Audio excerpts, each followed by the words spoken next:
I used to, I can remember as a child, absolutely love to go to my grandparents' house in Cleveland, Tennessee, when I was a kid. And I remember when my dad said, get your stuff together, we're going to Cleveland, Tennessee, even though it was a 4-hour drive, and I hated that drive.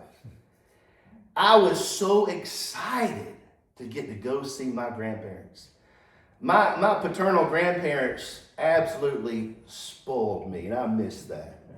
My grandmother, I don't know how she did it, but she had a whole freezer full of banana popsicles, Mayfield's banana popsicles.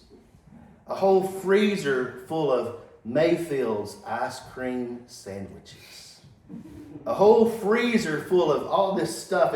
And she, before we'd get there, she'd have this big meal, and she didn't have 2 or 3 things. She'd have 7 or 8 dishes on the table.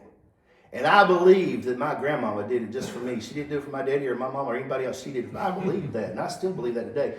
She had coconut cake that she got for $1 or something at the grocery store. It was by Pepperidge Farm. And that was my favorite. I would lick the icing and the coconut off, and I'd give the rest to somebody else, and they would throw it away. I don't know why. But I loved my grandmama. They had a great big old farm I could run and I could play on. I could climb. I could get up in the barn loft. I could jump out of the barn loft, do all these wonderful things. And it didn't matter what I wanted to do. They'd let me do it. I was spoiled, and I remember those days.